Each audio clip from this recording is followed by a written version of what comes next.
Meric Caglar, merhaban to both of you, etc. and hello. And we have uh, through WhatsApp, we have Amani Mohammed El Obeid, which she can hear us and we can hear her very well. Our today's topic is women in conservative Islamic spaces. We're gonna talk for a lot of things. We're gonna start from scratch from the very beginning, because have in mind many people do not know the various denominations in Islam, yet alone knowing what is Sunni and Shia means and the various movements. So we're gonna have to untackle that for our listeners who don't know what it's all about, and then we're gonna delve deeper for the role and the status of women in conservative Islamic spaces, and then move to Wahhabism. And I think that's a good start. Don't you agree, George? Okay, I am Amani Mohammed El Obeid. I'm holding a PhD in political science, concentrating on Islamic thought.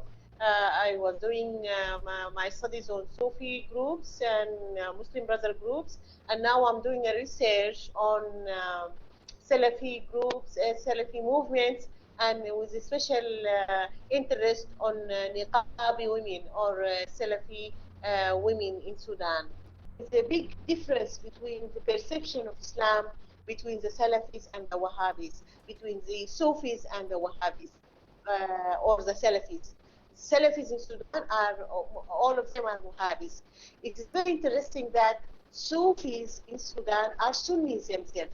Sufis in Sudan are Sunnis, but the Sufis concentrate on their personal and the direct relationship between the disciple and the sheikh, the direct relationship between the disciple and God, between the disciple. It's a personal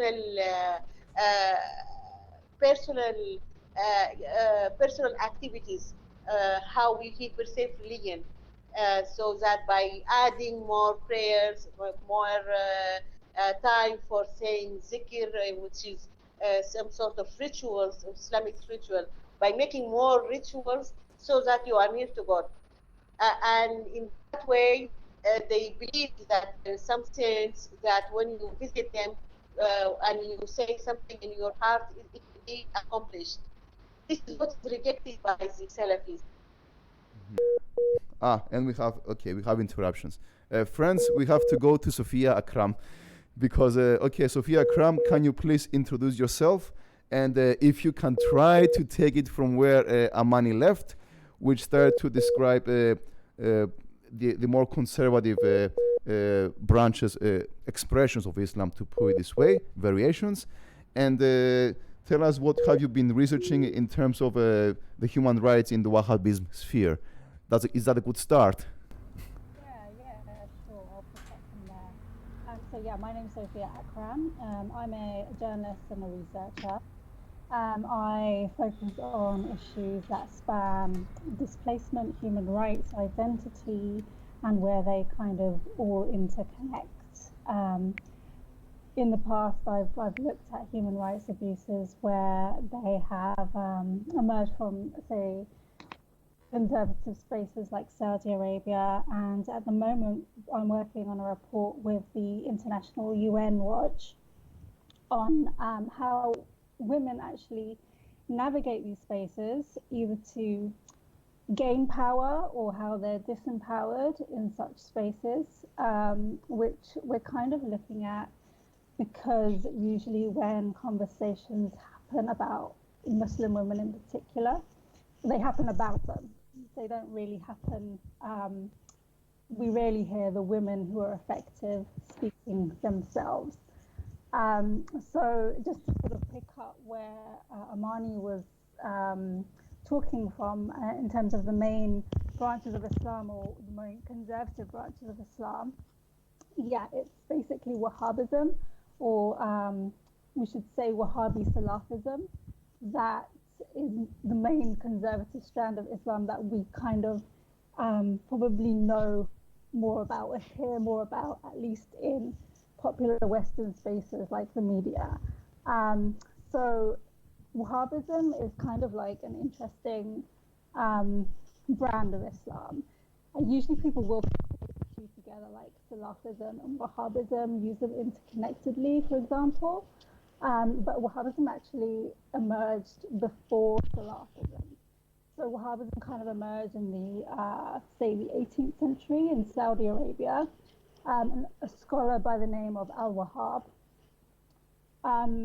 basically, wanted to rid the religion of innovation. So Amani already sort of touched on the emergence of Sufism, and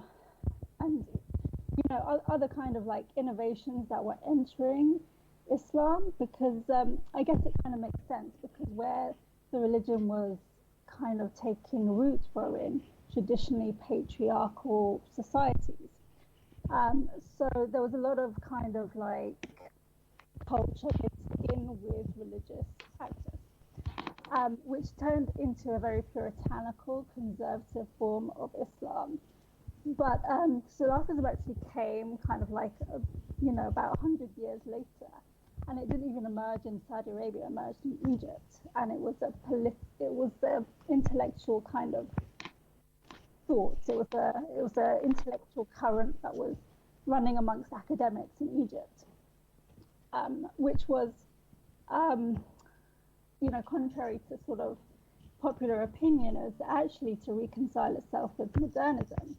So they kind of took inspiration from European Enlightenment and thought, okay, well, with Islam kind of being contaminated with different traditions, we could strip it back to how it was originally supposed to be practiced. And we would have like a purer form of Islam, how it was supposed to be practiced, and realize all kinds of things within it, such as women's empowerment and basic rights. And it kind of shifted, it kind of actually became imported by Saudi Arabia. So come 20th century, like after the war, in the 1970s, when Saudi Arabia was becoming more of a modern state, it was becoming like a big oil kind of player, and it had to build the infrastructure needed to compete on the global stage. It had a lack of capacity in its educational institutions. So it imported like its educational infrastructure, its teachers from Egypt, who were eager to leave Egypt at the time as well. And it brought with them Salafist thinkers. So while there are two distinct movements, they became kind of cross-pollinated. And so you kind of ended up with this Wahhabist, Salafist brand of Islam, which has actually become kind of popular all over the world. And when we talk about, you might have heard a lot about Saudi Arabia exporting its brand of Islam, and not necessarily in a positive way. It is usually this Wahhabist, Salafist kind of brand that they talk about. Thank you for your answer, Sophia Akram. Let's go to Meric. We would like to maybe move the discussion to what are the influences of this movement, Wahhabism and or Salafism, into the political sphere, but also in the societal sphere. So let's go to Meric Caglar. Can you please introduce yourself, and let's all start tackling this question. Go on, Meric, please. Thank you. I'm Meric Caglar Chesley. I'm a gender scholar, PhD candidate in Central European University, and I'm also working on various aspects of human rights, mobility, women's empowerment, women's rights. And I think in order to pick up from where it was left, I can talk about maybe how the impact of the exporting of movement can be considered. I mean, I'm from Turkey, so I think many would know that with the whole transformation of the country in the last 20 years, we're seeing the impact of the changing of the traditional Sunni Hanafi Islam in Turkey into a more conservative one, surely by the impact that we that my friends and colleagues just explained. And what I can say is that in terms of women's rights, what we're seeing is that maybe it's mostly the discussion around how, let's say, that we have on one hand the idea of equality of gender, and on the other hand the justice, what's called by conservative people. The justice part comes from like how genders are situated and how the gender roles are situated in the society, in a religious Muslim society, and how the equality comes from the legal framework. So I think what we're seeing is that we're kind of replacing the idea of gender equality as achieved in the legal structures being changed by a more religious conservative understanding of how like gender relations are supposed to be, and how the families are supposed to be structured, and how issues related to women and women's empowerment are supposed to be handled in the society. This is, I think, one of the biggest impacts of the import that we are experiencing right now, especially in terms of how to deal with issues like abortion and divorce and violence against women. Then that these things were relatively in the legal framework. There were some achievements from the feminist part that has been.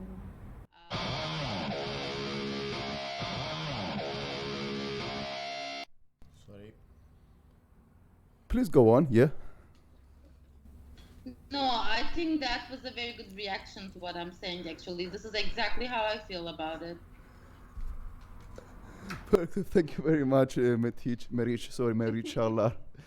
Okay, the next question will be, so there is, if I understood correct, there is influence into the legal proceedings in a country where the Wahhabism movement is active.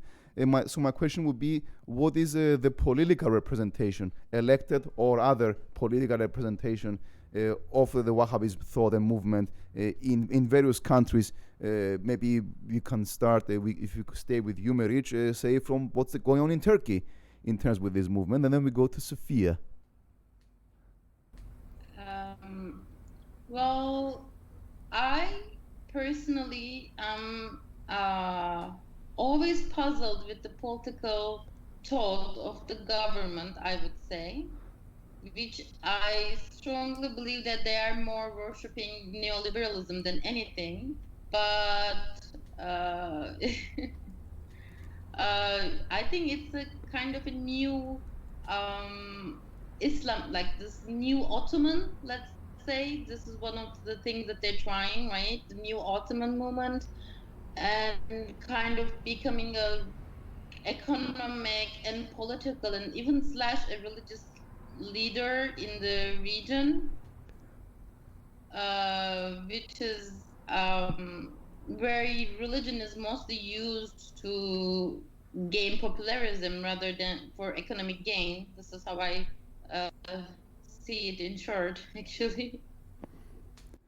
Okay, now let's go to Sophia Akram. Can you please tell us, you're based in the UK, right? If I'm correct. Yes, you are. Okay. Can you please tell us what is the functionings of the Wahhabist movement in the UK and in terms of politics too, please? Yeah. So, I mean, I wouldn't necessarily say that it's entered the political realm as such, because obviously it's not an Islamic country. It has actually manifested as a political party. I don't know how far back we're talking about, but maybe like over 10 years ago, there was a political party called Hizb ut-Tahrir, which did kind of, use principles around, I guess, people would say that it used the Salafist ideology as the basis of their mandate.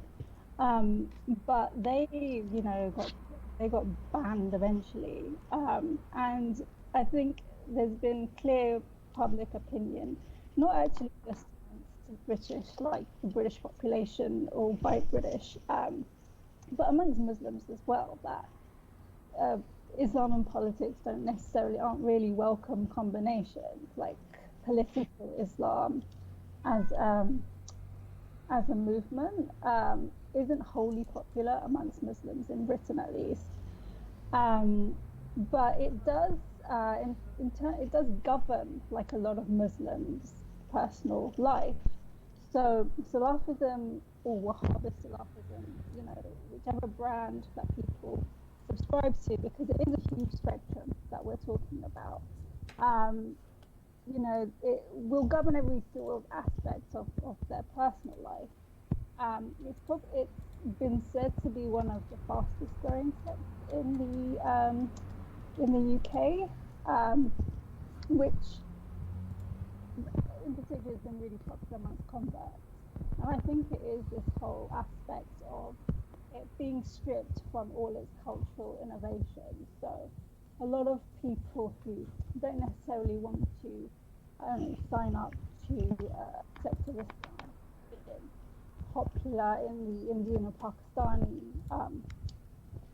culture, because it's been intertwined with its whole historical kind of background and diverse kind of religious history. If you grow up in the subcontinent, you'll realize that there's a lot of cross-pollination between these religions, between Hinduism and Islam and Christianity as well, and Sikhism. So, it's this idea that it's completely like stripped back. The idea that it's very clear-cut, it's like very direct, everything's not black and white, but you can almost find an answer to any kind of moral or religious question that you're looking for. They'll go to either the Quran, the Hadith, or a scholar who's knowledgeable on the subject, and you basically get guidance for every aspect of your life. So that's why it's pretty popular in the UK. And yeah, I mean, it permeates every aspect of your life, and even women, amongst women, where you talk about aspects of the Salafist trend of Islam that doesn't seem compatible with women's empowerment, like men taking 4 wives, or covering their hair, or even covering their face. But women embrace it. They don't always see it as a form of oppression, but a form of empowerment as well. Okay, you answered a lot about, and if there's anything more to expand about, what are the main drivers and reasons of that is growing so fast in the UK? You already mentioned a lot that people find identity, but what are the underlying alienation? I don't know. What else? Yeah, maybe. I mean, that's a big question. Like, what are the drivers to people converting? There's probably multivariate answers to that question. It could be a form of isolation. People might find community within religion, or particular movements within religion. A lot of people say that people will convert within the prison system. I'm not saying that's like a big conversion driver, but I'm just giving you an example. Like, some people convert within the prison system because they're looking for meaning in their life. It's difficult. I mean, I don't know if I can really give you a succinct answer, but yeah, I mean, who knows? But I think people find it popular. The reason why it's growing in numbers is because it attracts all different walks of life. So it's hugely diverse. So you can have somebody from polar opposite sides of society who come together and form relationships and become sisters and brothers in Islam, like under the sect of Wahhabism, like Salafi Islam. So I don't know. I guess it has a lot of feel for people who are looking for meaning, looking for answers. Okay, Meric, you are it's your field. The gender studies is your field. Can you tell us? Let's go down to how do the family dynamics work in Wahhabism family units? and also maybe into the more macro societal, into their own community, and then we're gonna go to what is the expected role of woman and what happens on the ground. So let's start with the family dynamics. How do they work? Thank you. I mean, I should once again maybe underline that I'm not coming from a country where Wahhabism is the main religion still. So my knowledge is slightly limited, but what I can say is that clearly there are some efforts to achieve more gender equality in terms of many issues, but I don't think in the more conservative part. I mean, maybe I should say that there is first of all a lot of variables that determines a conservative family structure of a given family. I mean, you have the class dimension, you have a lot of different things like where they live in each city, each neighborhood can actually change these things. But what I can say is that especially I don't really see, they're just branding, especially in Saudi Arabia, that they're just branding that they're more respectful of human rights, they're more respectful of women's rights, they're more, now that women can drive. But I'm just thinking that this is kind of a branding. Gender roles and in the family is so much more difficult to change. Like, let's see, in COVID-19, now that this is the new normal, that what we're saying is that all the women has been achieving, and we're assuming that how we're changing the gender roles for the last 100 years. This one pandemic showed us that the gender roles are not that easy to change. Because like now just with the pandemic, all women went back to houses, and again they are the ones doing the domestic work and the care work. So I mean, I think in this case as well, I mean, there are some, I think, changing, especially in the upper middle classes, but I don't think there are very substantial changes in terms of equality. Because again, these burdens of domestic work, care work, there's still women's jobs in the end. And again, this is, and a lot of women's rights are on the mercy of men's hands. That's another problem. I mean, women's participation to politics and political representation is very, very limited. And in this case, like, there is really, I don't really see that much substantial change in regards of gender equality, I would say. Thank you very much for your answer, Meric. Now, the next question will be, unless you have one, I have one. Continue. Okay, I will go on. Many times in Europe, and we hear cases where there are these more or less closed communities, and one of them we hear the term Wahhabism and Salafism, where they may be in a country like the UK or a European country where at least nominally the law guarantees some rights, especially, let's say, to women and to human rights. But behind closed doors, in households, maybe such kind of households in the UK, there are different things going on. I mean, in effect, the law does not protect from the circumstances. For example, forced marriage, if it's difficult to detect.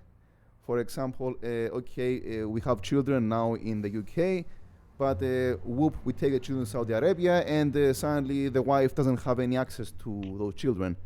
So these are only a few stories that come out, and maybe Sophia should put her comment on until where does the law can apply for all the women living in the UK, and how maybe women in conservative Islam spaces, the law cannot reach out to help. So I hope I made some sense. Can you answer something, please, Sophia? Yeah, well, in terms of like forced marriage, etc. Well, first thing that I would say is that even any community living in the UK, whether they subscribe to whatever brand of Islam, Salafism, Wahhabism, anything like one of the fundamental beliefs is that you obey the law of the land. So any rights given to you by UK law, they apply to you. And you know, if anyone within any sort of community is you know, saying otherwise, they're not really like dictating the word of Islam. And that's there's consensus on that line of thought too. In terms of forced marriage and other rights violations, that's not exclusive to any kind of community. You know, you'll see that across a whole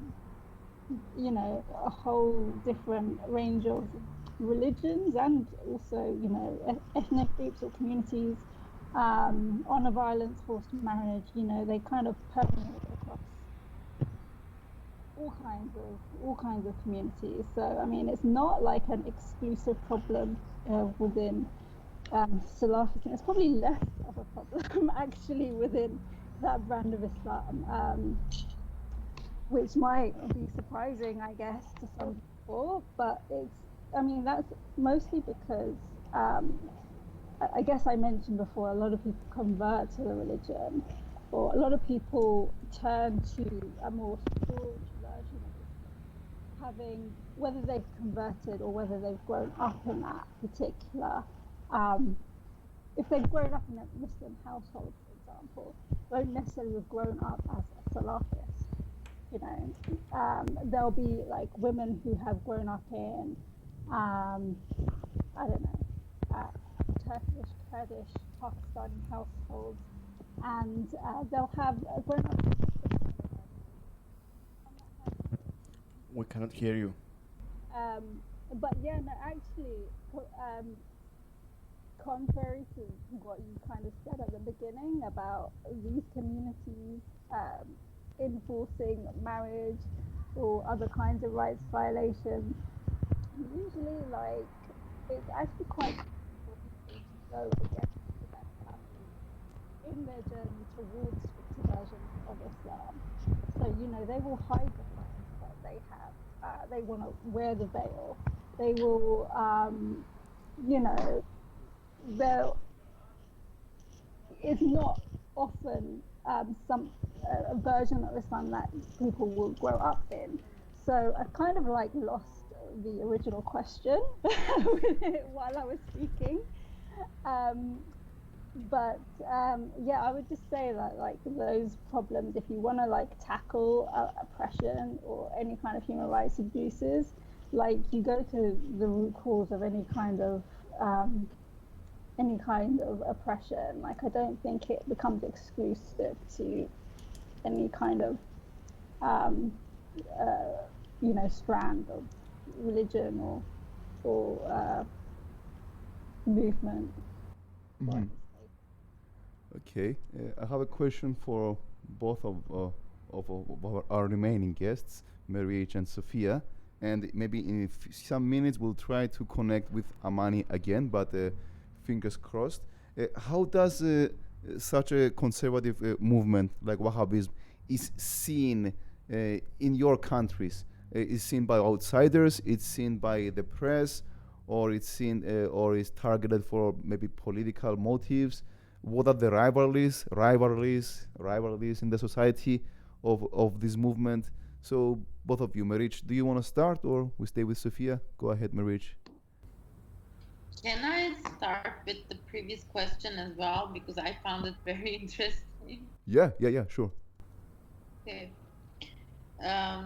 So, I mean, I have been working in the context of Europe as well, not maybe like other Western countries, but what I can say, what I see is that like this is the clash. The question about forced marriages, for example, it's a clash between the positive liberties and the negative liberties. So, I mean, every community has the right to um, uh, be respected by the state. Their culture, their religion is clearly protected by, should be protected by the state. But the state also has the obligations to ensure the well-being of the anyone, not only citizens, but anyone who lives in its territory.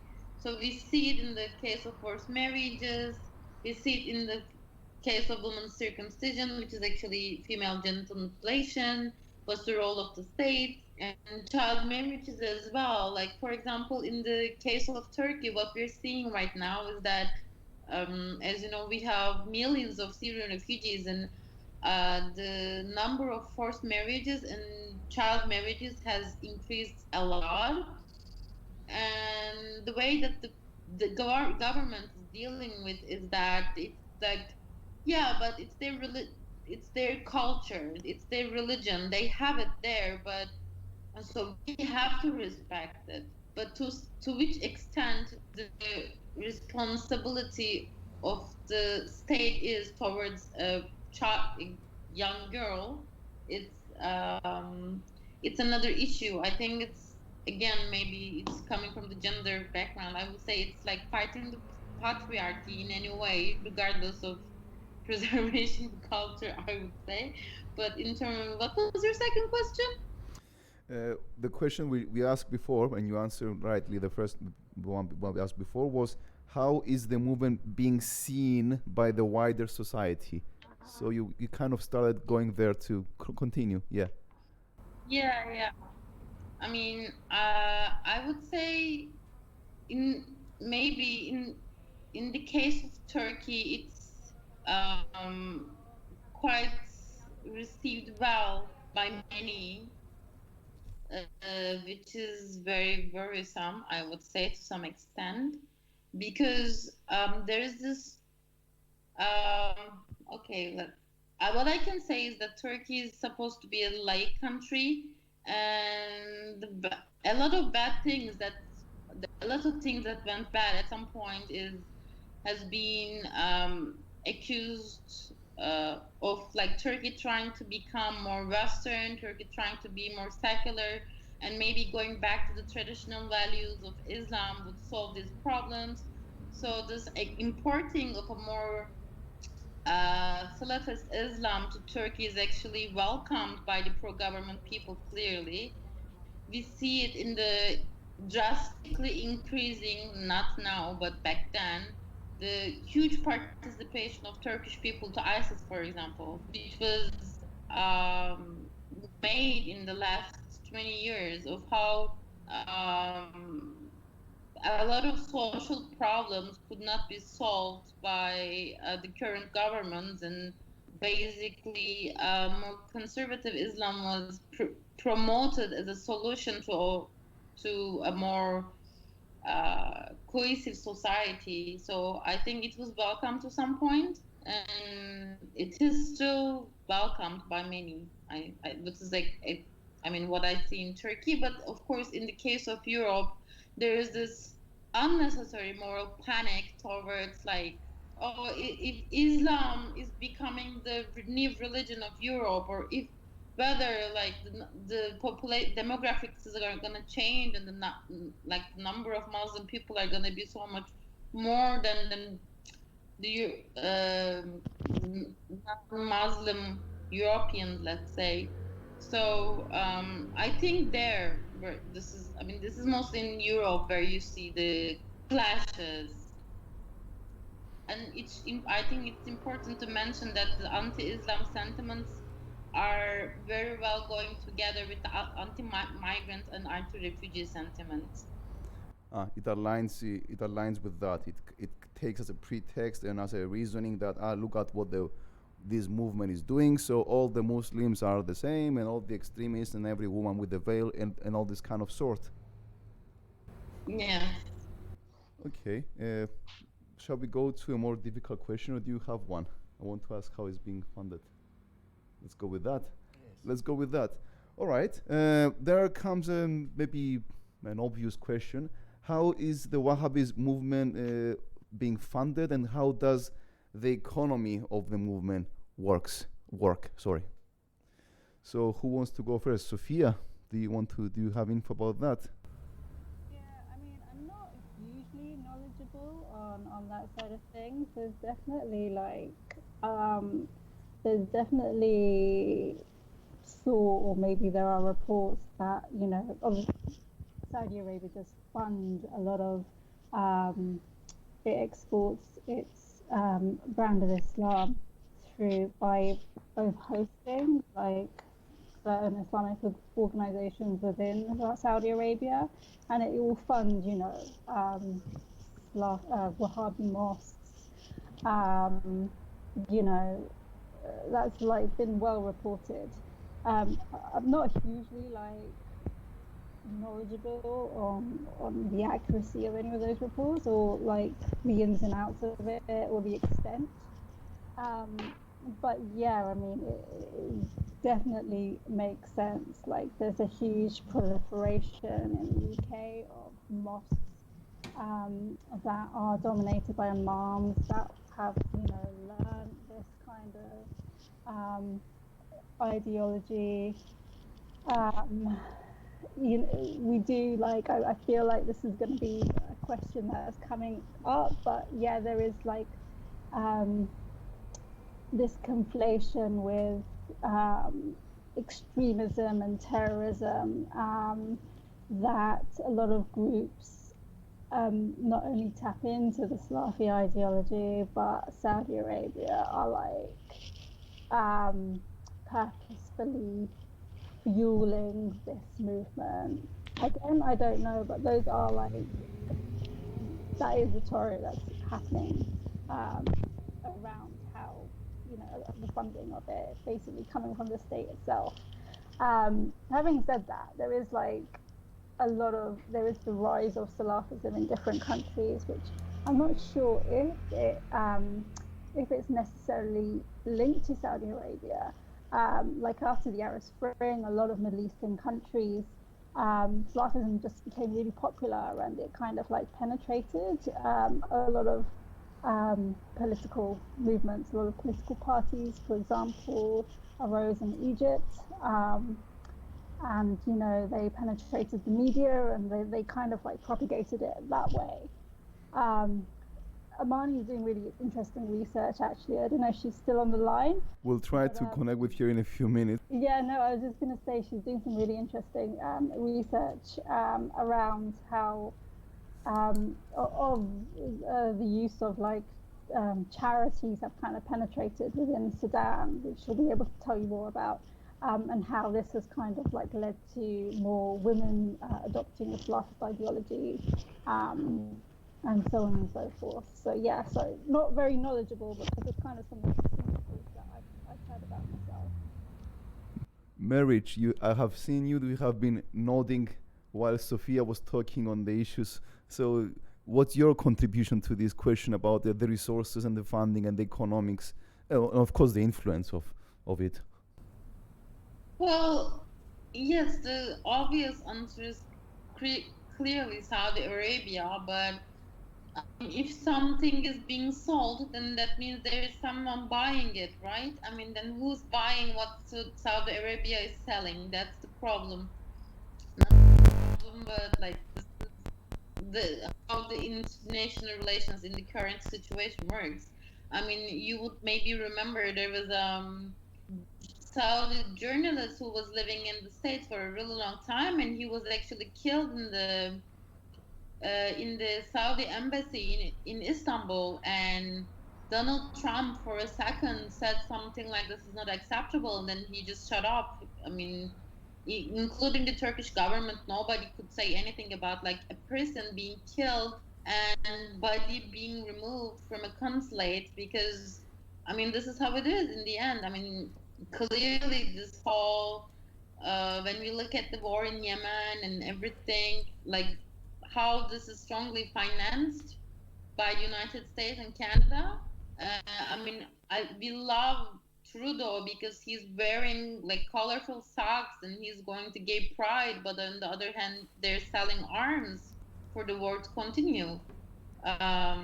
So it's a little bit. I think we should constantly underline the involvement of the Western countries in in what's happening in the Middle East in the end. Right. So I think the funding, yes, this is how where the money is coming from in the end. We have some few more minutes. George, do you have a comment or a question so far to recollect? I have been different. You have been going here and there. All right. So, I want to ask if you know how to answer. What is the background of the average person joining Wahhabism? I mean, I think in the UK there's no average background really. Like, the thing is as well that there is very little research on what is driving this movement, at least behind in terms of motivations for people wanting to join the religion, and that does boil down trust issues as well. I mean, one of your other questions was about how it's perceived in the UK. It's perceived very negatively, you know, obviously, probably in a lot of European countries. And it's, in a way, the media love it. Like, they love portraying that sensational, bad image of the Muslim. And the Wahhabi Salafist is kind of like the microcosm of everything that you could put into what the bad Muslim is. You know, and put them in a full burqa, and you know, it's a perfect kind of tabloid splash any kind of bad news about Muslims. So, like, you know, there are Muslims in general as well have been kind of treated as a bit of a cult. Like, you know, people kind of want to know what goes on behind the doors of mosques, and you know what they're plotting now, and infiltration of Sharia law. So, like, they've been treated pretty badly in the public kind of space. So there are going to be trust issues in opening up to journalists and researchers to really find out, like, the answers to some of those questions that you're asking. But like, I've grown up in the UK, but I've like lived and worked abroad as well. Like, I've spent a lot of time with Salafi Muslims in the Emirates, in Malaysia, in Pakistan, and you know, they come from all walks of life. I think I feel like the common factor is, like, none of them actually grew up as observant Muslims, which is, you know, maybe that's surprising, maybe it isn't. But yeah, they come from different, diverse walks of life. So from my own experience, my own lived experience, spending time with other Muslims, and this kind of more conservative Muslims, is there is no real kind of universal background common among them. They're just kind of driven by this thirst for knowledge and thirst for answers. Thank you very much. Mr. Meric, let's go to Meric. Meric, your contribution, any other input you would like to contribute, and your concluding remarks, maybe? Yes, I mean, as I briefly mentioned, because I mean, coming again from the gender perspective, as I mentioned, I don't think the gender relations and the role of the woman looks very positive, I would say. But what I want to underline, that there's a very also strong and very meaningful rereadings of Islam from the feminists, and the Islamic feminists are doing an amazing job in terms of understanding, reinterpreting what's the role of women. So I just want to say that maybe that it's to finish on a hopeful note, that we shouldn't take these things for granted, because I mean, things are changing clearly, maybe slowly, but it's a very I believe it's a very, especially academically and philosophically, strong movement that I really like. Thank you very much. Sophia, your final contributions and your concluding remarks, please. Yeah, I guess just kind of like one message. And I think it probably sounded from the beginning that I was kind of beating the drum for Wahhabism or Salafism and, kind of driving through the message of that it's not all negative. And basically my message is that it's not all universal, not all Monolithic, homogenous. homogeneous. Okay. There's a huge spectrum of practice within not just Islam, but also within conservative strands of Islam, like Salafism, like Wahhabi Salafism. Not all Muslims that identify with that strand of Islam will necessarily even think the same on the same types of subjects. So it's an incredibly nuanced and under-researched area. And just to kind of like suspend your disbelief on some aspects of what the religion means to women in particular. And I think what's really important to kind of rectify that or reconcile that is to hear from the women themselves who are either practicing this brand of Islam or who have practiced it or are interested in it.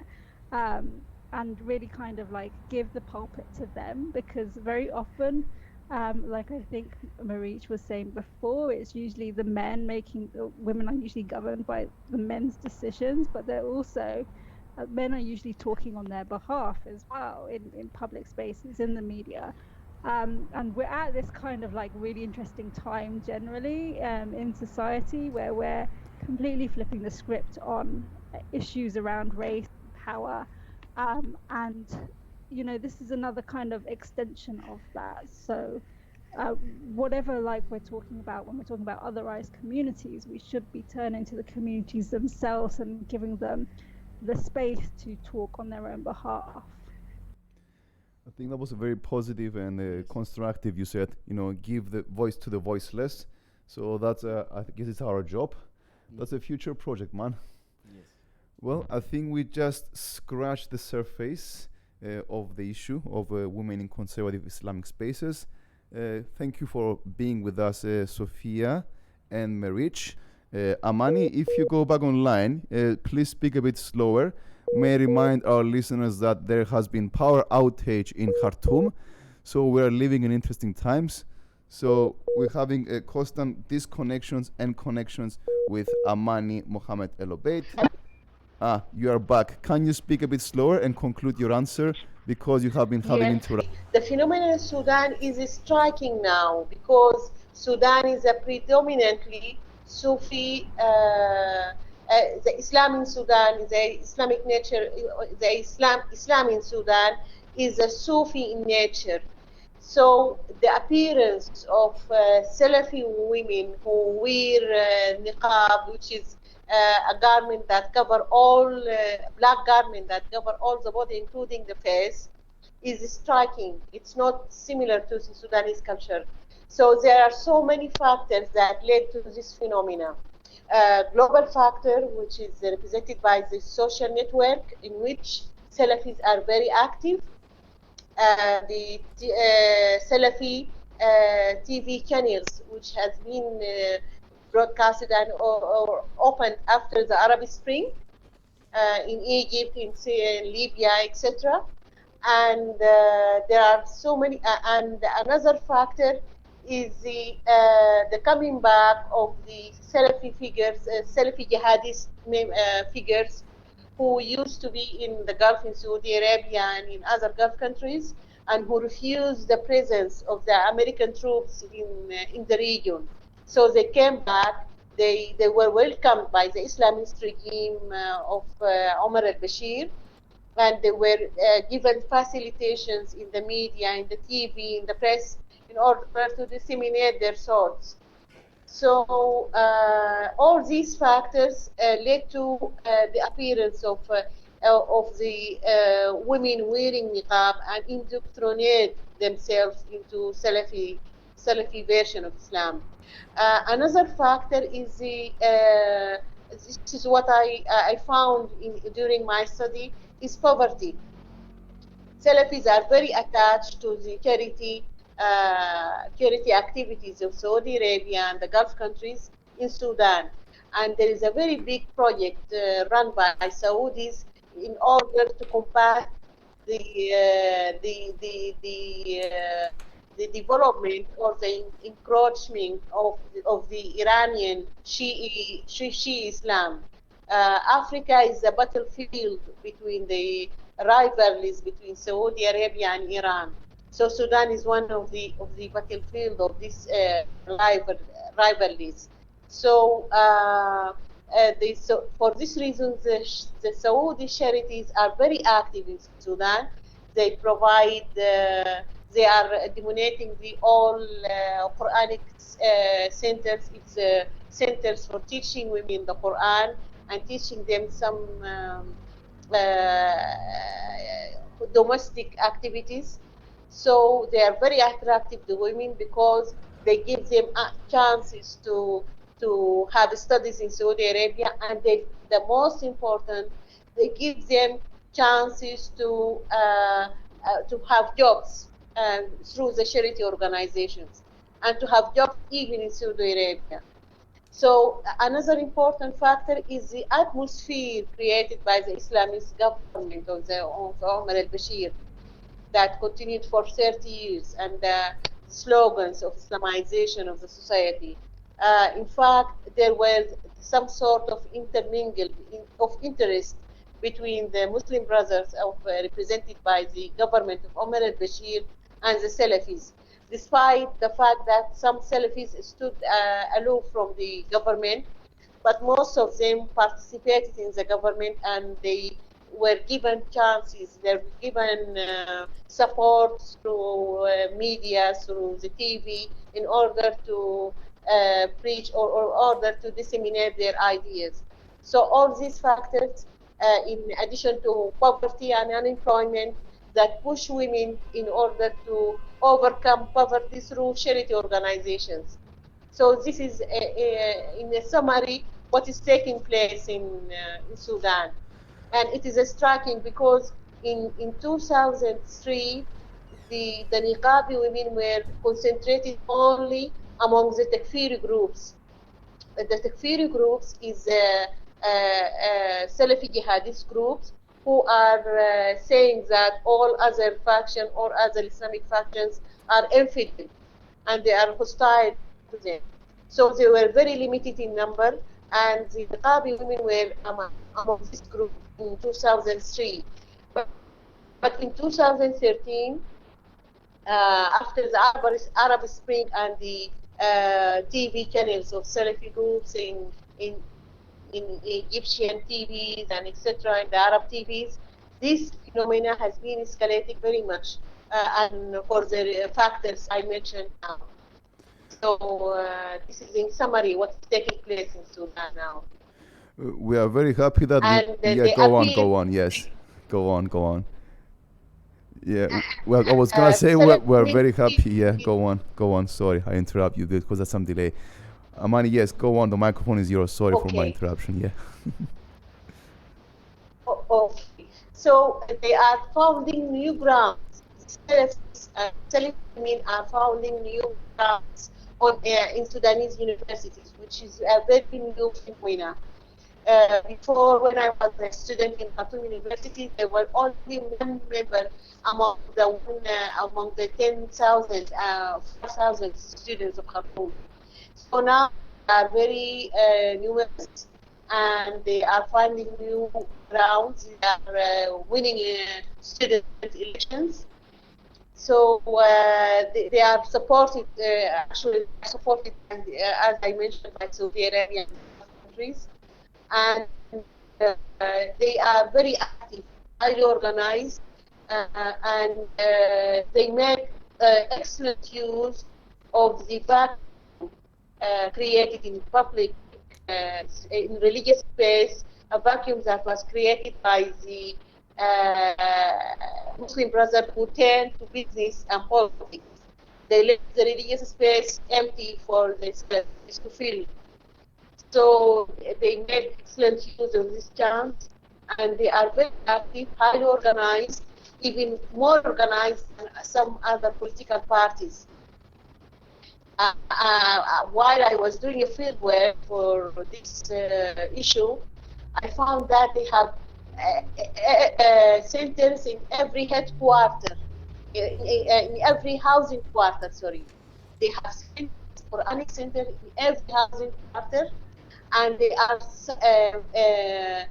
active in a project of Salafization of society, that replacing the old tradition of Sufism with Salafi, with new Salafi ideology, with new Salafi doctrine.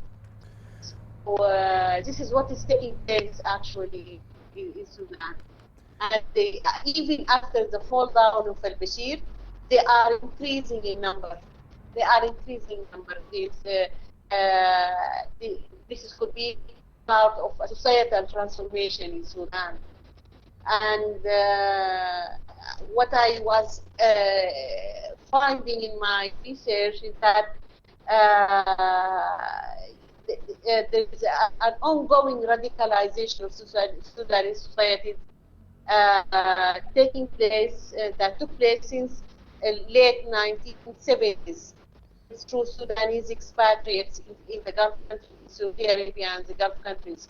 When they come back to Sudan, they brought with them this new version of Islam, which is Salafism and Salafi ideology. So this is actually what is taking place in Sudan. They participate. Salafi women are very active in Sudanese public space. You found them in hospitals, you found them in schools, you find them in transportation, you found them even in the demonstration that toppled down the Bashir system. They participated in demonstration side by side to the other political factions and other political parties, and they are very organized and very active. So, Sudanese societies and Sudanese politicians will face with a very strong, competent, very strong and competent political faction when they come to the elections. So this is what is taking place in Sudan.